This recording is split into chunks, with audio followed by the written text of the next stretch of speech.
Minnesota, we are back.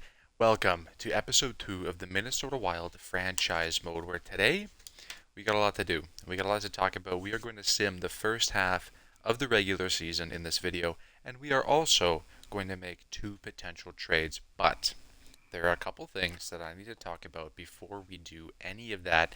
And the first thing, somebody in my Discord today actually told me that I should go in and make Marat Kuznetsov's potential medium elite. Still don't know how to say his name. Keep suing me. I love it. Make Marat Kuznetsov medium elite, and I said I'd think about it. Okay? I am totally happy tweaking potentials, tweaking overalls. If you guys have created players you want added to the save, that's fine. I'll do all that stuff.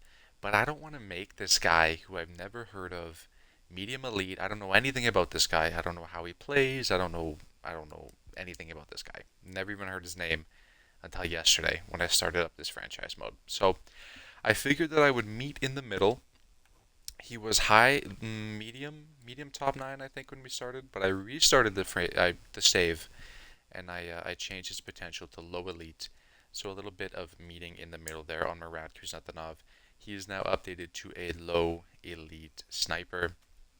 Did not touch his overall. I didn't touch anybody else's potential or overall. The only change is that Marat Kuznetsov now has low elite potential. All right. Now, that being said, I gave two discussion topics to discuss at the end of the last video, and oh boy, they were discussed, and the verdict has been reached. As far as the no move clause proposal that I had goes, we are going to go through with that. We are going to honor the no trade clauses of all of our players that have them. Now, it's already episode 2, and that presents an interesting challenge to this team because I want to trade a player. I do. And this player has, in real life, a full no move clause for the next 4 seasons. However, I am going to trade him anyway, and that player's name is Marcus Foligno. So, Marcus Foligno is as good as gone. I can't remember if he's a right winger or a fucking whatever. He's a center, I guess. I don't even know. Where is this guy? Marcus Foligno. There he is. I see ya. Okay, so now we have an interesting way of going about this. The Twitch assistant general managers and I went through before YouTube mode, and we figured the 10 teams that Marcus Foligno had on his trade list. They were the Los Angeles Kings, Montreal Canadiens, New Jersey Devils, New York Islanders, Pittsburgh Penguins, Philadelphia Flyers, San Jose Sharks, Seattle Kraken, Washington Capitals, and Winnipeg Jets. Now, we went through to all 10 of those teams, and we found out that LA, New Jersey, that's Pittsburgh, didn't want him. They just straight up did not want him on their team. So we can't trade him to those 3 teams. So that leaves just 7 teams that we can trade Marcus Foligno to. Just to recap, the Montreal Canadiens, New York Islanders, Philadelphia Flyers, San Diego Sharks, Seattle Kraken, Washington Capitals, and Winnipeg Jets are the only 7 teams in the whole league that Marcus Foligno would accept a trade to. So, we went through to all of those teams, and we found out that either they just don't have what we're looking for, or the salary cap situation wouldn't work, like the Philadelphia Flyers, for example. They wanted Marcus Foligno, and I wanted Cam Atkinson. Now, this trade probably would go through straight up 1-for-1. However, Cam Atkinson pushes us over the salary cap by about $2 million. And so, if we want Philadelphia to retain that $2 million, it's more so about $2.2 million. If we want them to retain that money, look at how the trade value is skewed now. Cam Atkinson has so much trade value. So, we will go over and we'll go to Skaters Matching Block, and we'll say, oh, they want this. Who was it that we went for? They want, yes, here, Toporowski. Now this trade, that trade value is back in our favor. However, Philadelphia now has more than 45 skaters in the organization. So we go over to players that they want to give up, and we take some random guy who's on the AHL roster. Oops. Of course, I clicked the only unsigned guy in a 50-mile radius. And now they're over the salary cap for next year. And we're over the salary cap for this year. So it's just kind of stuff like that where the salary cap situation just doesn't quite work out. And don't get me wrong, it would be really awesome if we could trade for Cam Atkinson because he's so perfect on this team. He could fit so perfectly on that third line. He's a sniper. Marcus Johansson on that third line is a playmaker. Atkinson fits on all the power play lines. That would be so perfect if it could happen, but it just wasn't in the cards until the San Jose Sharks. They want him. They're on the list, and they have the player who is pretty much the same as Cam Atkinson, except he's younger and he's better, and his name is Filip Zadina. Right wing sniper, low top 6, 23 years of age. We can get some growth out of this guy. I've seen Filip Zadina in past GM modes that I've done. He goes up to like an 86 overall, 85, 86, 87 in that range. If we can even get him to be up to like an 83, maybe by the end of next year, that's fine by me. He's a sniper. He's listed as a depth forward, but we're going to play him on the third line. Filip Zadina could be perfect. Now, trading Marcus Foligno to a lot of the other teams on the list doesn't make any sense because a lot of those teams are trying to become playoff teams, like Winnipeg, Seattle, Philly, the Islanders. All those teams want to make the playoffs, so it feels weird taking assets away from them when they're trying to build up a playoff core. San Jose, on the other hand, is actively trying to become the worst team in the league. It makes sense that this team would be willing to give up a player like Filip Zadina.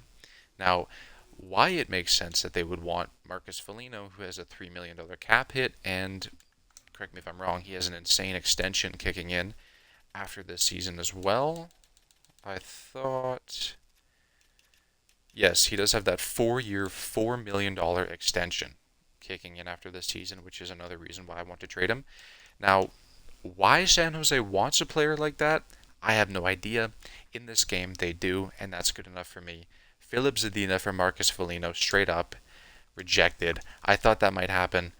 I just wanted to get away with as little value given up as possible. So let's just go on and add in this Letteri, Vinny Letteri. We're not going to use this guy. Yeah. Add him on in there, and okay, now, I've seen this before. I've seen this before. Let's add in... Who can we add in? Mason Shaw. He's actually somebody here. You know what? I'll just throw in like a 7th. Where's a 7th? Give me a 7th round pick from 2026. So a 2026 7th round pick and Marcus Foligno for Filip Zadina. Will it go through? Yes, it will. That is the first trade of GM Gritch's tenure as the head of the Minnesota Wild. Now, we have to make some roster moves here. That's fine. We're just going to best lines for now because we're not done making trades, baby. We're not done making trades. The next trade that I want to do is it's more of a minor league trade. We are going to be moving on from Jujar Kara, our first line center in the AHL. He just isn't really going to do it for me. Grinder on the first line. He's 29 years of age. He's already 78 overall. He's just not really going to be anything that we need in the future. We are going to try and acquire Matthew Phillips for him from the Washington Capitals. 25 years of age, 4 years younger, low top 6 forward potential, 78 overall. So we're basically trading for the same player, except he's a little bit younger, more opportunity to grow, and he's a playmaker. This is important because his offensive awareness is at 85 and his passing is also at 85. We are going to play Matthew Phillips on that first line in the AHL with Marat Kuznetsov, meaning that Phillips, playmaker, Kuznetsov, sniper, if they can link up and Kuznetsov can score a shit ton of goals, and he's going to have some insane growth this season and in the offseason. So, Jujar Kara to the Capitals for Matthew Phillips, 1-for-1. Will it go through? You bet your sweet bibby. We are now 2 for 2 on trades. We're loving that. And we are just going to best AHL lines for now. How did we just clear up so much cap space? Okay, that was a glitch. All right, we were down to like 66 mil on the salary cap, but that was a little glitch. You love EA. Um, Now, with those two trades out of the books, we got to talk about something else. We already talked about no move clauses. We're honoring those. Okay, I'm not going to bore you guys on the YouTube video with the random number generator and the finding a trade for these guys because that's boring. That took me like 15 minutes to do. I'm not going to do that every time. I'm going to go through and do that with the Twitch assistant general managers. The next thing we have to talk about, however, is what direction we want to take this team in. And it's like I said in the last video. You look at the contracts of this team, and there is about a 3 or 4 year Stanley Cup window. Kirill Kaprizov's contract is up in 3 years. Matt Zuccarello's contract is up in 3 years. Then you have Brock Faber's up in 2. Middleton is up in 2. Ryan Hartman's up in... Ryan Hartman's probably getting traded as well. Spoiler alert, sorry. Marco Rossi is up in 2 years. Johansson in 2 years. Bogosian 3 years. He's not really part of this core, but I mean, you get what I'm saying.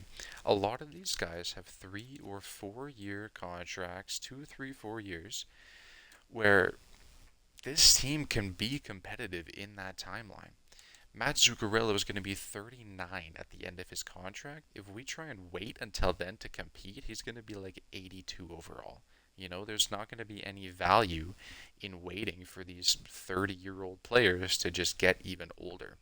I think we need to take this 3-year window that we've been given on Kirill Kaprizov's contract and just try and win in those 3 years. And then whatever happens at the end of those 3 years, we'll just blow it all to smithereens. Now, I think that's what we're going to do with this team. The first 3 years of this franchise mode are going to be dedicated to winning. Kirill Kaprizov is going to hopefully get himself a Stanley Cup before this contract expires, and then when it does expire, we have to lock him into a new contract in the 2026 offseason. Well, then that is going to be the start of our new Stanley Cup window. Okay? That is what makes sense to me, so that's what we're going to do. That's what's going to happen. So these are the lines that we are going to roll with for the first half, at least, the first couple games of year number 1. Kaprizov, Eriksson, Ek. Well, the top 6 is untouched, right? Kaprizov, Eriksson, Ek on the first line. Boldy, Rossi, and Hartman on the second line. That's all how it was. I don't really think there's anything wrong with that. Johansson, Gaudreau, and Zadina. Zadina, the new acquisition. The sniper to play in that bottom 6 with Johansson, the playmaker. And then Shaw, Ogren, and Letteri. The thing we need to keep in mind with Liam Ogren, too, is that he's 19 years of age. He's listed as a depth forward. If he is playing well enough this season, he's getting enough points that his overall can go up, and so will his role. So we need to monitor that so that as soon as his role, if it happens at all, changes to third line scoring forward or third line checking forward, we need to move Liam Ogren up to the third line right away, or else that could potentially hurt his development. Now, if that happens, Gaudreau goes down to the fourth line, and he gets a -1. So if Ogren moves up to like an 81 overall and becomes a third line forward, Freddie Gaudreau might have to be traded. So that's not an issue for right now, but it is potentially going to be an issue later on down the line. As far as our defensive lines goes, they are all completely untouched. The chemistry here is insane. It's like I said, I restarted the save, so I think we got a new coach as well, because I don't remember the defensive chemistries being this good. But Brodin and Spurgeon on that top pair, Middleton and Faber on that second pair, and then Merrill and Bogosian on that third pair. Power play, first line +5 is going to be Zuccarello, Eriksson, and Kaprizov, just the first line with Boldy and with Hartman. I don't really know why Hartman's here. He's just kind of the best leftover forward. Rossi, Johansson, Zadina with Letteri and Spurgeon on that second line. It's not any sort of positives. Well, it's an even. It's not a positive. It's not a negative on the chemistry. So hopefully that's not bad. But if holy stutter. If the power play is underperforming in the regular season, then we can kind of spread out the wealth, maybe bump Zuccarello down to the second unit or something like that. Yeah, penalty kill I didn't really touch either. It's none of it is like a big problem here, so penalty kill is just fine. And then extra lines really aren't all that important, to be honest with you. As far as goalies go, this is another conversation that we need to have. Philip Gustafsson is going to be the starter to start the year. His role is a starting goalie. He's medium starter potential. I don't want to stunt his growth at all, so we're going to roll with him between the pipes at least to start the year. But if we check back in like a month and he's like an 860 save percentage and like a 4-5 goals against, then maybe we'll swap him out for Flower. But we need to talk about Flower because he is 38 years of age. He is 1 year left on his contract, expiring contract. I want to win this guy another Stanley Cup, but if we are out of playoff contention come the trade deadline, we are going to have to trade Marc-Andre Fleury, right? Because I want this guy to hoist the Stanley Cup one more time, and if he can't do that here, then I really just want him to do it somewhere else. Now, as well, trading Marc-Andre Fleury is not going to be so bad because we have Jesper Wallstedt in the AHL, medium elite. His role is already a backup goalie. So we're kind of stunting his growth a little bit by not playing him in that role right away. But it is a risk that I'm willing to take because I love Marc-Andre Fleury so much, and I don't think it's going to be a huge issue straight away. As far as the AHL lines go, Philip and Kuznetsov, like I said, that's kind of the only change and the only important part. They're also on, they're not on the first line power play together. Well, now they are. And distributor Phillips. Hello. There you go. Distributor Phillips. Boom. Good to go. Okay. Well, that about settles it. I think we are ready to jump into our first month of simulation.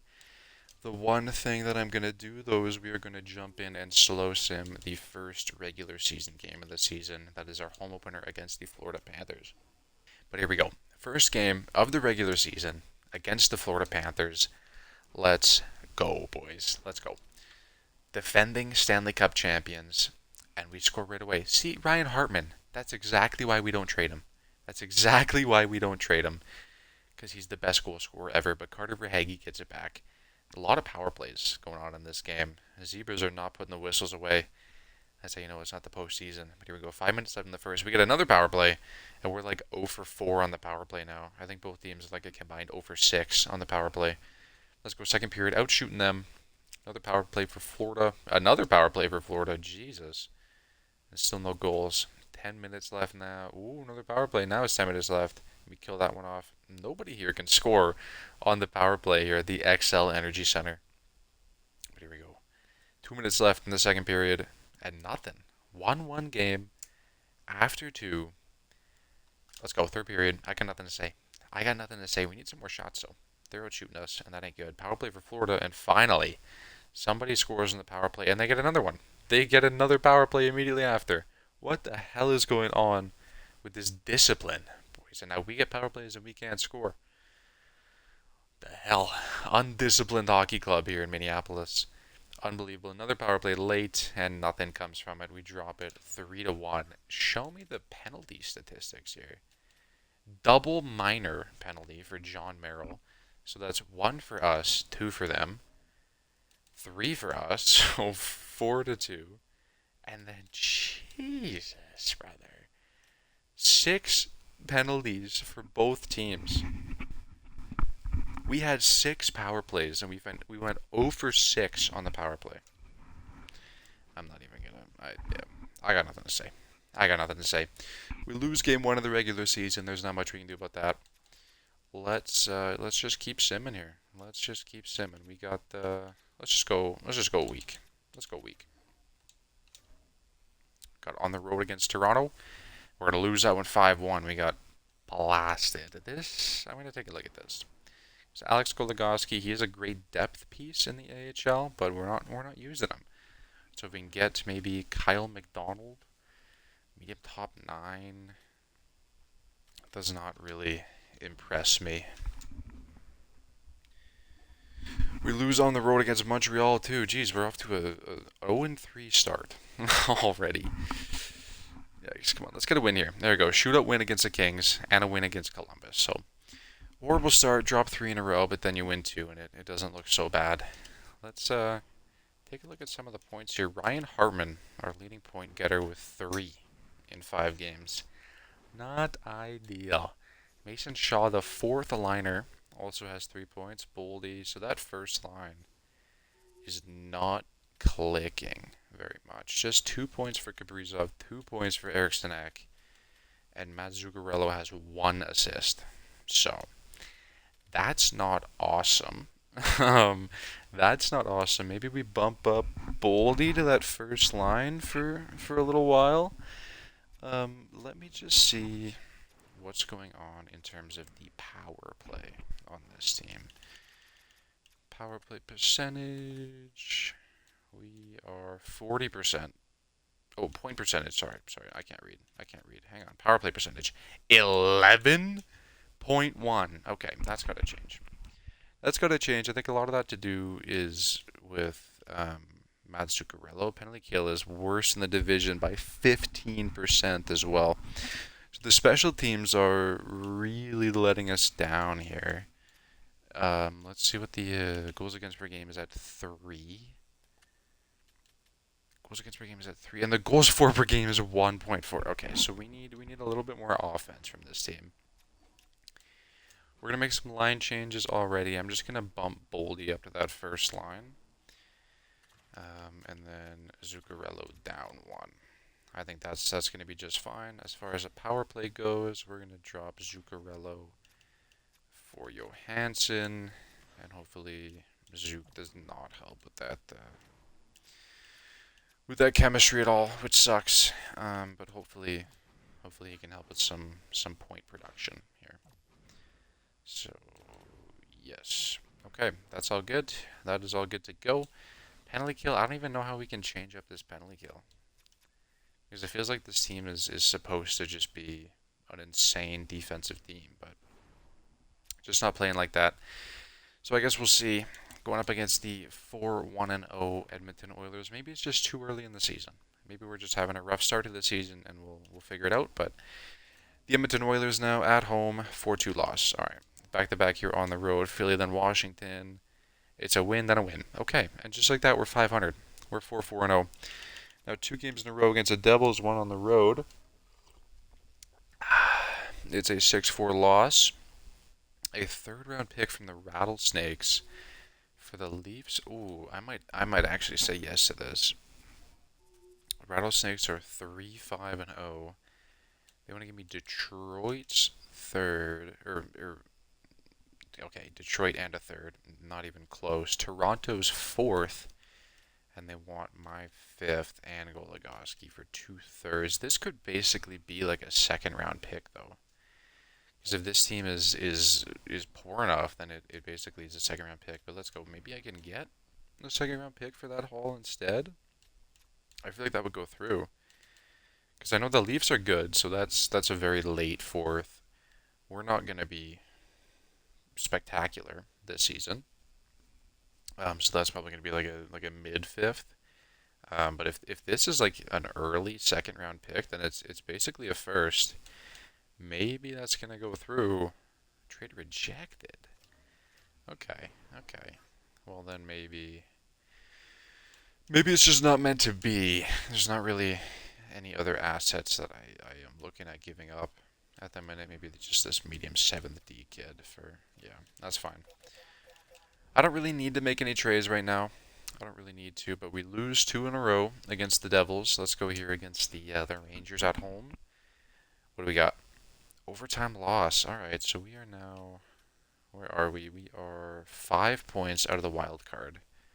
5 points. Oh, but the Rattlesnakes, we're only 3 points out of a divisional spot. So we're 3 points out of the playoffs.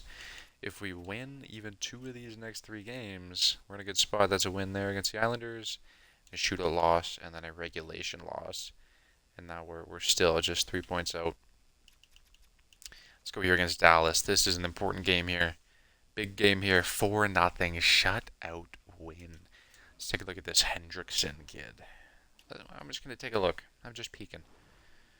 Just peeking. 22, Carl Hendrickson, medium top 9. I don't really need him, especially not for a guy who's important in the AHL. That's a big win there against Dallas, 4-0 win, because they are below 500 with us. We're 3 points ahead of them somehow. Back to back against the Ontarian teams, one in Ottawa, one at home against the Leafs. Let's go in Ottawa. What do we got? 5-1 win, and then against the Leafs, 4-2 loss. So it's a lot of win, loss, win, loss, win, loss with this team. But I mean, we're 1 point out of a playoff spot. Like, it's only November as well, too. Like, I'm not super worried about it. But Colorado here at home, 2-0 win. 2-0 win against Colorado. And now we got the Jets. Let's just go a week. We got the Jets, the Red Wings, loss, Blues, loss, and Predators win. And we're just holding. We're keeping pat. We're not really improving, but we're not really getting worse. Let's go here against the Blackhawks at home, XL Energy Center, 8-2 loss, and now our Western Canada road trip against the Calgary Flames, overtime win. Now the Canucks in Vancouver. I'm going to say no to that as well. A win. We can potentially sweep the road trip against the Oilers. 5-4 loss. Oh, we got one more game on the road here against Seattle. So not going to sweep it, but we can do really well here. Let's go. Okay. 2-1-1 on the Pacific road trip. And now we're, what is that, 2 points out of the playoff spot. So we're just holding out. We're hanging around. We're hanging around. We're not really doing any worse, and we're not really doing any better than what we were. Zuccarello has picked up his point production now on that second line, 26 points in 26 games. That is really huge. Kaprizov with 12 goals, only 6 assists is not ideal. And then Rossi now playing with Zuccarello kind of has that connection. Boldy and Eriksson Ek on that first line aren't really doing it for me. I thought Boldy was going to be a little bit better. He's listed as a second line forward, so maybe we should go back to playing him there. I don't know. Zadina, 4 goals. That's kind of okay. I guess it's okay. Johansson with the 9 assists. That's big. We kind of got Johansson to be an assist guy, or we were hoping he would be. We didn't get him. He was already here. But we were hoping that he would be an assist guy for us. It's looking like he is. The defensive production, we're not getting a lot of points from the blue line here. Spurgeon and Faber, the only two with 10. Ooh. So maybe is it worth it to go out and acquire an offensive defenseman? Because that's one thing I've noticed that this team does not have. This squad has, I think it's 3 two-way defensemen and 3 defensive defensemen. Nobody on this team, except maybe Jared Spurgeon, is capable of quarterbacking a power play. So yeah, 3 two-way D, 3 defensive defensemen. Is it worth it to go out and maybe replace like Bogosian or Merrill with like an 82 overall offensive defenseman who can go out and put in some minutes on that second line power play unit? I think so personally. So let me just player search one here, and we will get back to you when we find something. Oliver Shillington from the Calgary Flames, offensive defenseman at 82 overall. He fits in the top 4 defensive pairings, all power play lines, and all penalty kill lines. In a perfect world, he would fit on the top 6 defensive pairing. But if we have to play him on that top 4 line and move Middleton down to that third line, that's fine with me. Shillington is going to be a great offensive presence on that back end. He's only got 1 year left, so we will have to re-sign him this offseason. But I'm thinking he should be an RFA, so it shouldn't be too hard. And he plays for the lowly Calgary Flames, who most likely are not going to be in a playoff position come the end of the season. Now, I went through and I did find trade for Oliver Shillington, and this was a trade that was found. So I know for certain that this trade will go through. John Merrill and a 4th round pick. Now, I have no issue giving up John Merrill because he's a defensive defenseman, like I said, and we just don't need that many defensive defensemen. He's also our worst performing defenseman in terms of point scoring. And he also just, if we trade for an offensive defenseman, we're not going to have a spot for one of Bogosian or Merrill. And John Merrill is just kind of the odd man out. 2 years left at 1.2, so even trading him is cheaper than Shillington for Calgary, so that's a bonus for them. And bonus for us is that we're saving 1.2 million by not having to pay that to John Merrill next year. So the fourth round pick, I'm sure, is just filler, but let's go John Merrill for Oliver Shillington straight up. That is going to go through, and we have just hugely improved our power play and our defensive core in general. All right, so Shillington fits in, I would like to say beautifully, but it does lose that +1 that we had on that third pair. It's just now an even 0. But that's actually fine because it could be worse. I've seen it before where you trade for a guy who fits on the top 4 pair, but you put him on the top 6 pair and he gets like a -3. So Shillington is good. He doesn't really love that third pair, but he makes it work for sure with Bogosian, who does. Putting him on the power play here, we put him on the second unit, and he's going to be hopefully the quarterback for that unit. We have him listed as the puck carrier because that's kind of just what you do with your offensive defenseman on the power play. So hopefully Shillington can kind of spark that second unit power play. Hopefully a little bit more. Let's jump back into the simulation here. It is December 12th. Really quickly, I should save the game. Overwrite current file. Beautiful stuff. That is locked in. Oh, and look at that. Our next game is up against the Calgary Flames. And we have the same record in the last 10, 4-5-1. We're going to sim this one, baby. We're going to jump right on in. Oliver Shillington's first game against the Calgary Flames. First period. Let's rock into it. Michael Backlund scores from a tough angle there. Interesting. What is he now? In like the fourth line? Third line. Power play for Minnesota, and we don't get it. But Mangiapane scores from the face-off circle. That missed power play is really tough, but Zadina, ball buster with 55 seconds left in the period. Right in the middle of the slot, just walks in and snipes Ched. Let's go. Only down by 1. Shots are pretty even. Shots are dead even. Power play now. Let's go. Okay. 0 for 2 on the power play. Come on. 0 for 3 now on the power play. All right. So I trade for the guy who hopefully sparks the power play, and we're 0 for 3 halfway through the game. That's good there. No goals in the second period. We're going to need one here late in the third.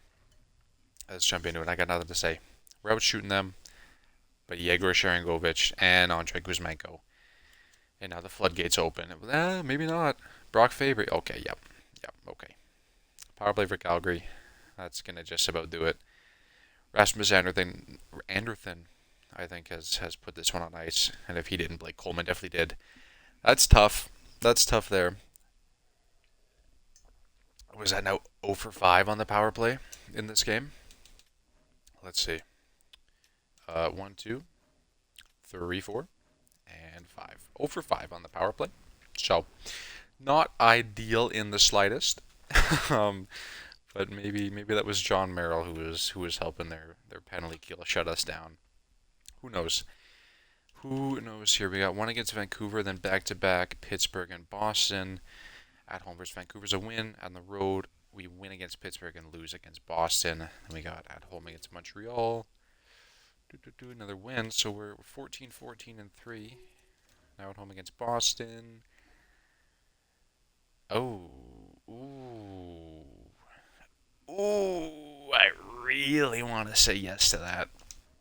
2 second-round picks from the Kraken. And they're around 500, just like we are. Oh, I want to say yes to that so bad. But I can't. We're trying to win as we lose 1-0 against Boston. Jesus, how far are we out of the wild card? 8 points. 5 points out of the division spot. Oh, we have an insane home and home against Winnipeg here. We lose against the Wings. But Winnipeg is the leader of the Central Division. And we play them 2 games in 2 nights. we need to come away with 2 points here. So if that's a regulation win or two overtime losses, that's fine. We just need to come away with 2 points in these two games. On the road in Winnipeg, we will lose in regulation. Not ideal. Not ideal at all. Now, at home against Winnipeg, we will win in regulation. Okay, that's fine. I said I wanted 2 points out of that, and we got 2 points out of that.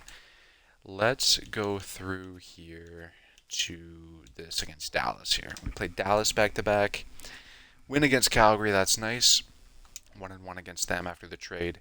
But these two games against Dallas here are going to be huge. Ooh, I feel like I'd be silly to at least not hear this out.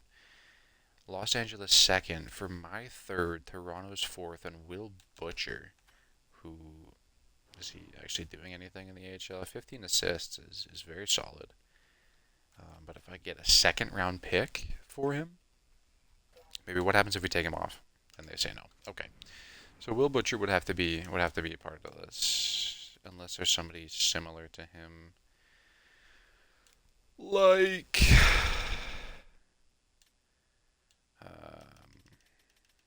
I guess he's the only guy here that we can kind of give up.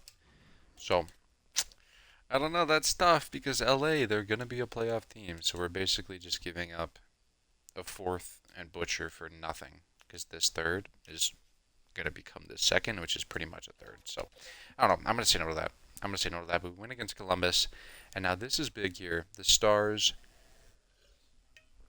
2 games against the Stars. They are 14, 21, and 3, which is strange. And in real life, they're the best team in the Western Conference. But here we go. At home against Dallas. 3-2 loss in regulation. That's tough. On the road. Now we need 2 points here on the road. 2-0 loss in regulation. Oh my days. Okay. Well, now, and just like that, Dallas is 2 points behind us in the standings. Not great. Not great here. Let's go. Philly at home. Shootout win. That's 2 points. It's 2 points. And you know what? If you're going to win in the extra period, in overtime, or the shootout, do it against teams that are not even in your conference. So they get the extra point. Philly gets an extra point there. That's fine. That's not going to keep us out of the playoffs.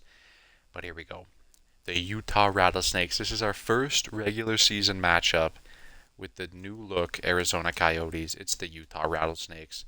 Let's jump in and slow sim this one. Take it nice and slow. And they score immediately. Nick Bukestad, 36 seconds into the game. Insane, just shot from the blue line. Power play, Minnesota. Finally, Jared Spurgeon scores on the power play. We have slow simmed, what is that now, 3 games so far this season, and we went like 0-11 on the power play. So finally we see a power play goal. Let's go. Second period, tied 1-1. Hopefully nobody early. Power play again, 5-on-3. You gotta score, boys. You gotta score. Now power play Utah, and they don't score either. So the penalty kill is insane for both sides, but Nick Schmaltz is crashing the crease, and he scores on Gustafsson, and now Boyd. Oh my, power play. You gotta get one back on the power play, boys. It's not gonna happen.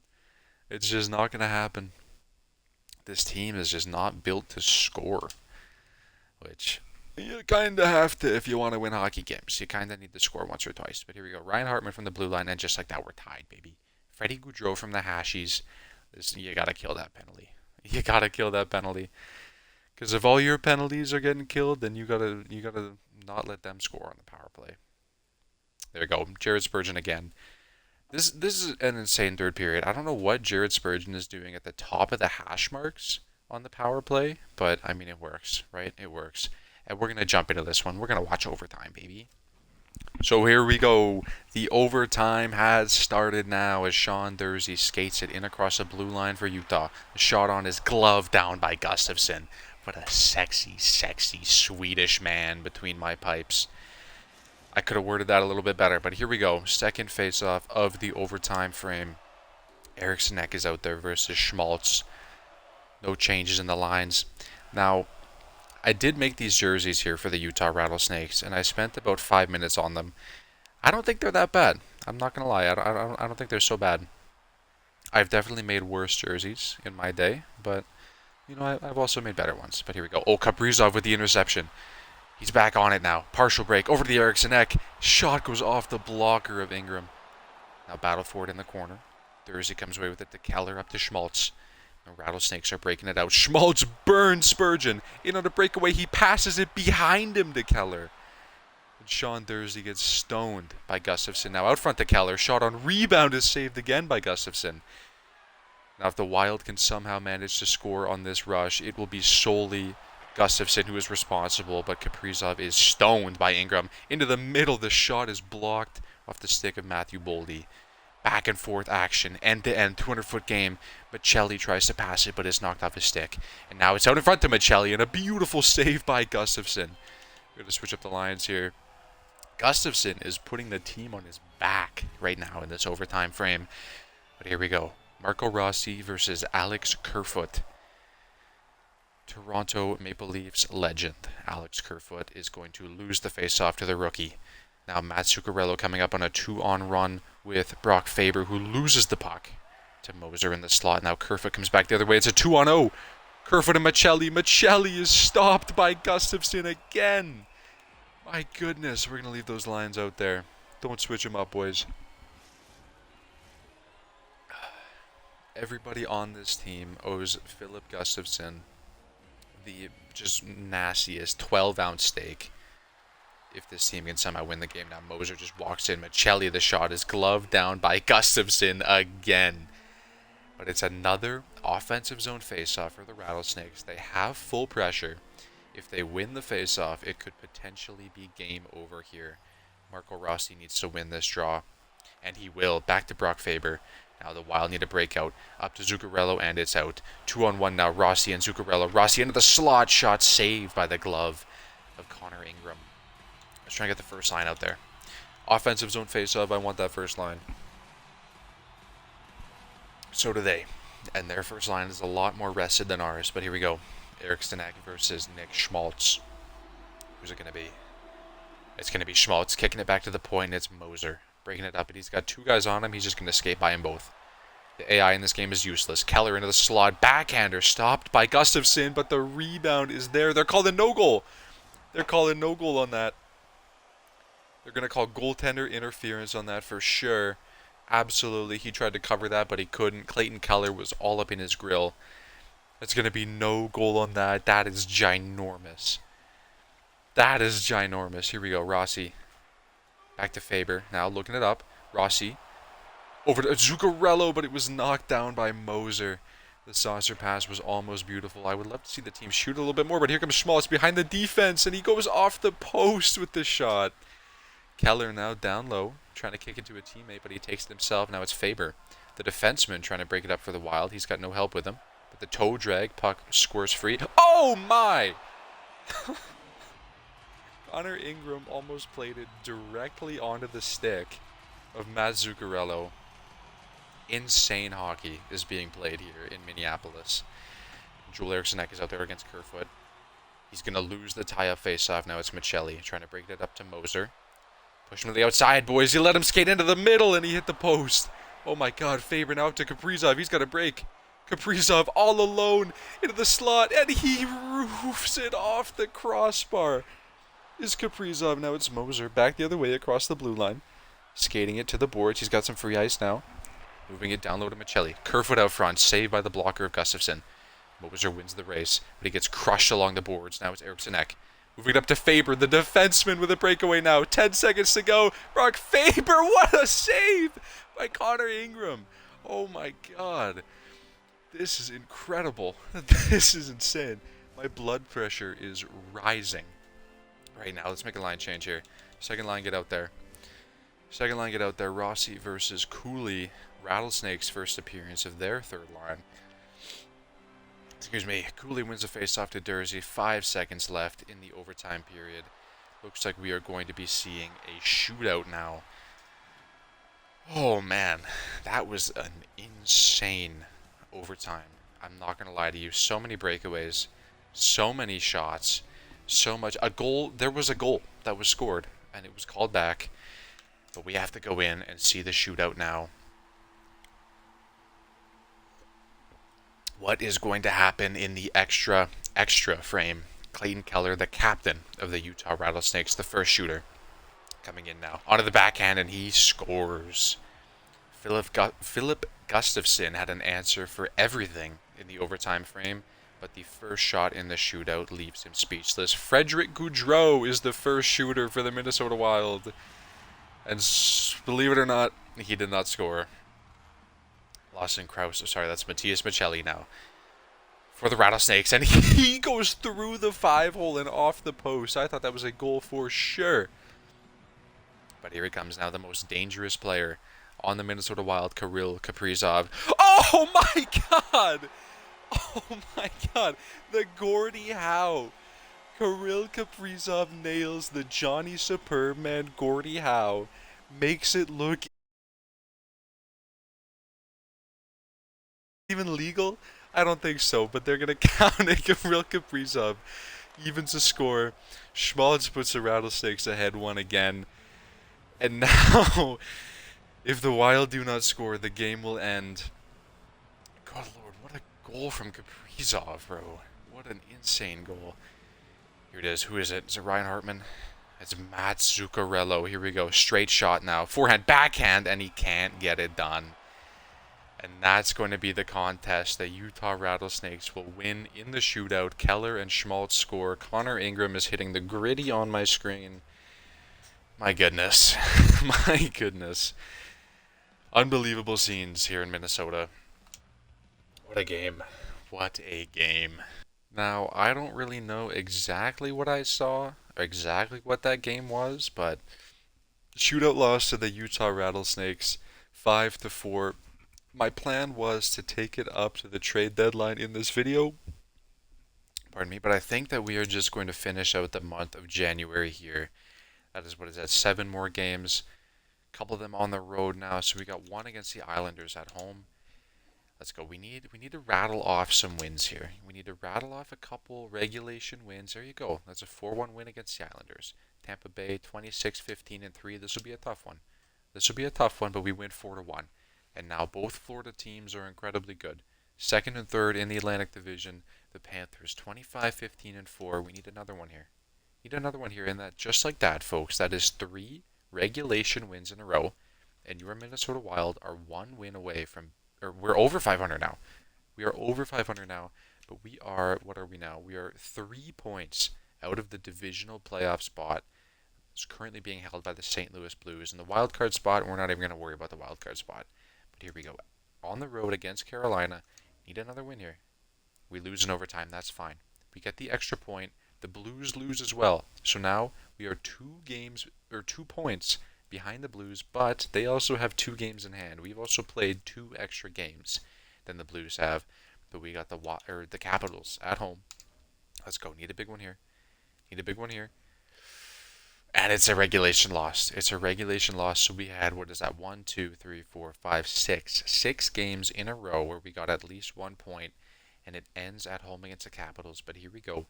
A Central Division opponent, the Nashville Predators, who have the exact same record that we do. 21-21-5. 47 points. We are both 2 points behind the Blues, fighting for that divisional playoff spot. This is a huge game with huge playoff implications. Let's go. At home against Nashville, and we lose in regulation. That one stings because the Blues lost too. We could have had a 3-way tie for that divisional playoff spot here. But instead, we lose it against the Nashville Predators. Here we go. At home. I almost said on the road, but at home against the Anaheim Ducks. They are a lot better than we are. 25-21-2. Let's go. At home against the Ducks, we need a big one here. At least a point. And it's a 5-1 stomping of the Anaheim Ducks. But what was that? The Predators won their next game too. So they're now 4 games ahead of us. But we have a game in hand. We have a game in hand. Blues and Predators, both 4 points ahead. Same amount of games played as the Blues and 1 less than the Predators. So we're not in a bad spot here, not at all. Let's just take one final look at the points being scored here. Zuccarello with 47 points in 49 games is fantastic. I think his overall went up. Wasn't he an 86 when we started? He's an 87 now. Kaprizov has not gone up, but there you go. 34 points. Eric Sinek with 30. Hartman there with 29. Matt Boldy now with 25. So Boldy on that first line is still not really doing it, but what can you do? Zadina with 25 points, so does Rossi and Johansson. Show me defenseman Oliver Shillington, 17 points. How many of them with us? 6. So he was a lot better with Calgary. He was a lot better with Calgary. Um, he's just not really scoring as much. Look at that, 12.2% at shooting percentage with Calgary, and 2.9% with us, and pretty much the same amount of shots. If he played 4 more games to have 27 with each, he could definitely get 15 more shots there. So only one power play point with us. Oh, Minnesota. Okay, show me the ice time. He was getting more ice time with Calgary as well, so maybe that's why he's just not performing as well, as he was just getting more ice time. If we move him up to that second pair instead of Middleton, is that such a bad idea? Is that such a bad idea if we bump up Shillington? Because I think it would take away the plus on that second line, which is not ideal. Oh no, it would give us a +1 and then a +1. Okay, we're gonna roll with that for a little bit. Shillington up on that second pair, get him a little bit more ice time, and then Middleton down on that ultra defensive little top 6 pair that we have here. Then with Shillington in favor, offensive defenseman and the two-way defensive defenseman give Shillington some more ice time here. So he's getting 19 and a half. He's actually getting more ice time than Faber. Hmm. That's weird. That's weird. Is there maybe